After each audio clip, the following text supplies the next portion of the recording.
Bom dia a todos. É um prazer imenso estar aqui no palco da UXConf. É a minha primeira UXConf e, na verdade, é a minha primeira conferência de design de todos os tempos, então... Mas vamos lá. Para que vocês possam me imaginar melhor, eu sou uma mulher branca, de cabelos castanhos e lisos. São bem curtinhos aqui, mas tipo um chanelzinho. Solange Duprá. Eu tenho uma franjinha. E eu estou usando hoje uma calça branca, uma blusa branca e uma camisa aberta azul com listrinhas brancas e um tênis com detalhes marrom. Bom, como já foi falado, eu sou a Vitória. Eu sou natural de Foz do Iguaçu, no Paraná, mas eu moro há muitos anos aqui em Porto Alegre. E, como o Thiago estava comentando, assim como muitos de vocês, eu fiz uma migração de carreira. E isso aconteceu, assim, começou a acontecer 5 anos atrás, quando eu percebi que a minha motivação não estava na lógica, em fazer código.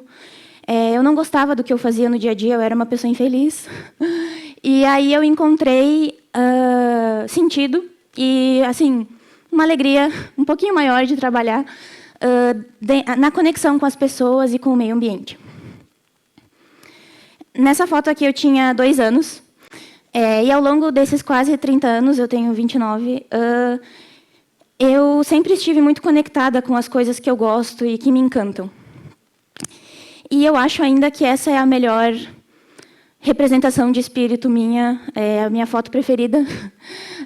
E eu me vejo muito ainda nessa criança. E eu não tinha acesso a nenhuma tecnologia, a nenhuma rede social, a nenhuma pasta de inspiração no Pinterest. Outra coisa que fez muito parte, enfim, de quando eu estava me desenvolvendo, foram os assuntos sobre meio ambiente que eu e as minhas irmãs tivemos na época da escola.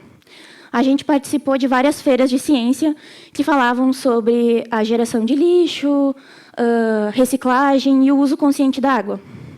E essas conversas, elas persistiam também no ambiente da nossa família, assim, elas eram bem comuns. E elas nos ajudaram a moldar o nosso olhar para que fosse algo mais cuidadoso e que tivesse respeito com as coisas que estavam ao nosso redor. Mas, ao longo do tempo, eu vi como é fácil a gente se afastar disso, não? Dia desses, eu estava falando com o meu companheiro e ele comentou que ele está lendo um livro chamado A Geração Ansiosa e ele pediu que eu lesse um capítulo em específico, porque ele lembrou de mim. Nesse capítulo, o autor comenta como a gente perde momentos preciosos, experiências pequenas, mas que são transformadoras, porque a gente está constantemente olhando para a tela do celular. E um relato que me chamou muita atenção nesse capítulo foi o de uma aluna da Universidade de Nova York, que ela participou de um experimento bem simples, mas poderoso, que falava o seguinte. E por que eu achei curioso? Porque ela falou com tanta emoção a primeira vez que ela realmente prestou atenção nas cerejeiras do parque. E esse experimento ele consistia em caminhar pelo parque, perto do campus da universidade, sem celular e sem computador. Aí ela falou assim: fiquei tão impressionada com a beleza do parque na primavera que me sentei em um banco para contemplar enquanto experimentava o deleite moral e um afeto em relação às pessoas que passavam. E sorri para elas quando me olhavam. E isso me fez pensar: quando foi a última vez que você prestou atenção na mudança das árvores ao longo do ano, no caminho para o trabalho? Ou então, quando foi a última vez que você deixou que o olhar de um estranho causasse um gesto de humanidade em você? Ao longo da minha graduação, eu não lembro um momento em que o assunto meio ambiente tenha sido tratado. E mesmo sendo um curso voltado à tecnologia, é muito importante que a gente fale sobre isso, porque esse assunto ele atravessa todas as profissões.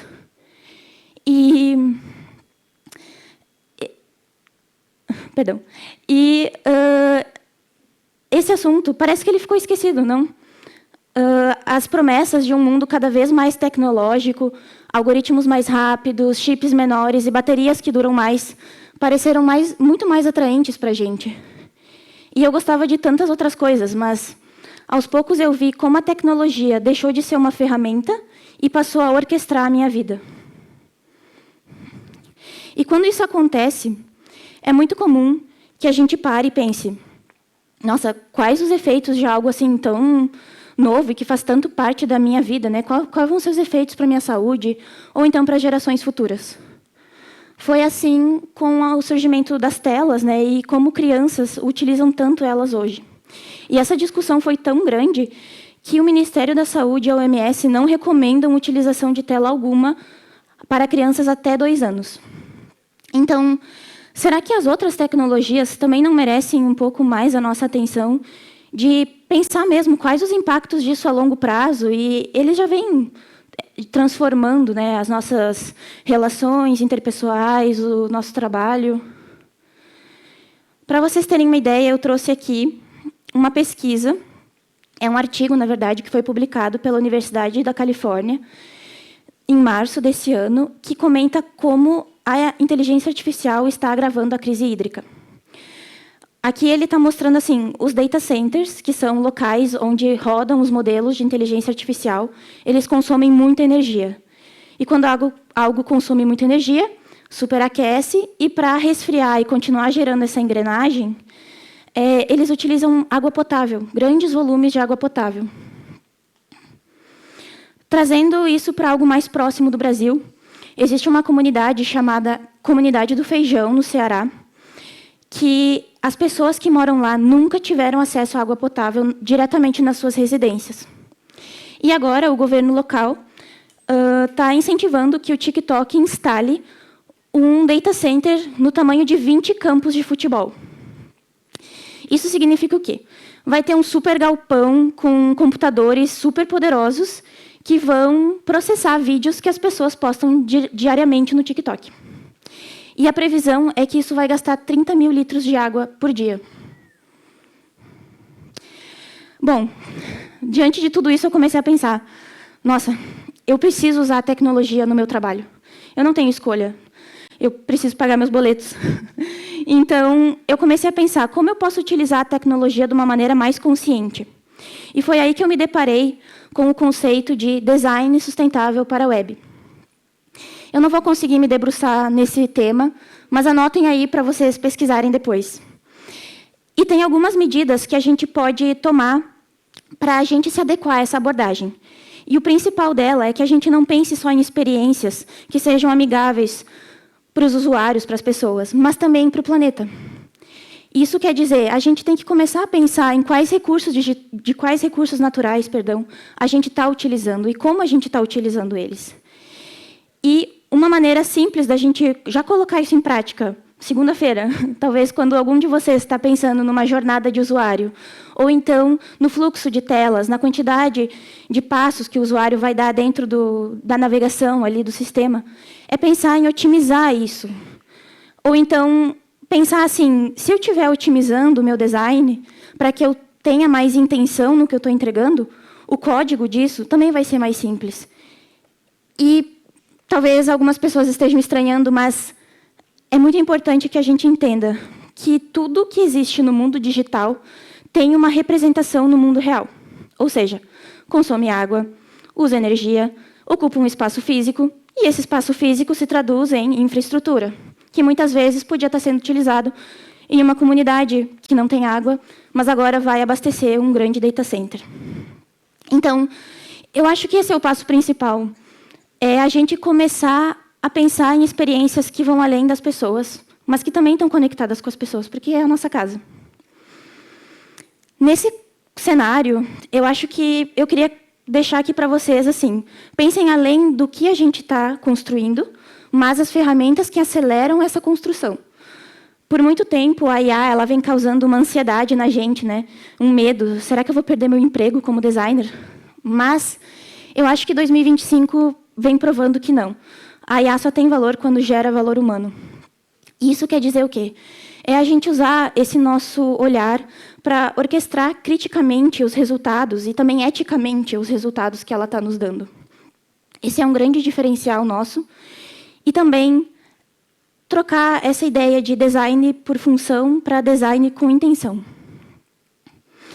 Enquanto eu preparava essa palestra, eu me deparei com essa frase da doutora Jane Goodall, e ela me tocou profundamente. Eu acho que ela surgiu assim no momento certo, porque ela fechou as ideias que eu estava tendo E eu acredito muito que esse é o fio que a gente tem que seguir como designers. Ela fala o seguinte: 80% do impacto ambiental de um produto é determinado durante a fase de design. Isso coloca em suas mãos um poder imenso para o bem e uma responsabilidade igualmente grande. E depois ela continua falando assim: designers jovens que estão começando agora, designers mais experientes, que estão há anos nessa indústria, aprendam com a natureza. Ela falou exatamente isso. Deixem que a mãe natureza seja sua co-designer. Ela não desperdiça nada, ela equilibra todos os sistemas e ela cria beleza com propósito. Eu não quero tirar aqui, de forma alguma, a culpa das grandes corporações que exploram de maneira excessiva os recursos naturais.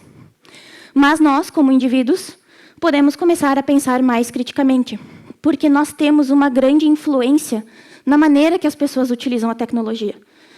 Como a doutora Jane Goodall falou, a gente está lá desde o início do futuro, de algo que vai existir. Obviamente, a gente tem esse poder de moldar como isso vai parecer, como as pessoas vão utilizar. E, muitas vezes, por exemplo, se eu estou criando um software que tem ferramentas de IA lá dentro que o usuário vai utilizar, eu tenho influência de como a pessoa vai se comportar lá dentro, quantas vezes ela vai ter que acessar aquela ferramenta. E talvez agora você esteja pensando, legal, ok, mas por que ela começou falando da infância dela e fotos nostálgicas? Bom, não teve um lugar específico que eu encontrei esse tema. Assim, não encontrei tantos materiais, mas teve um momento, de novo, que eu parei para pensar: será que o que eu estou fazendo como designer faz sentido para mim? E daí, é esse o ponto, é isso que eu quero falar. Eu tive que voltar para a minha essência, para as coisas que eu acredito, para o que realmente faz diferença para mim no final do dia. E isso se encontra nessas coisas simples, que eu acho que eu tenho, sim, um poder de poder fazer um pouquinho por dia. E todas as nossas experiências, a nossa visão do mundo, elas são únicas e insubstituíveis. Eu, como programadora, posso dizer, nenhuma máquina vai reproduzir exatamente o que você está pensando, as suas percepções. E por isso que eu trago aqui, voltem a pensar no que motivava vocês quando vocês iniciaram sua jornada no design. E também pensem quais eram os sonhos de vocês quando vocês eram criança. Para finalizar, eu queria deixar essa frase, que é: em um mundo que anda cada vez mais rápido, talvez a inovação mais radical seja aquela que nos convida a pausar, escutar e pensar criticamente e criar com propósito. Pensem nas pegadas que vocês querem deixar no mundo. E é isso. Muito obrigada.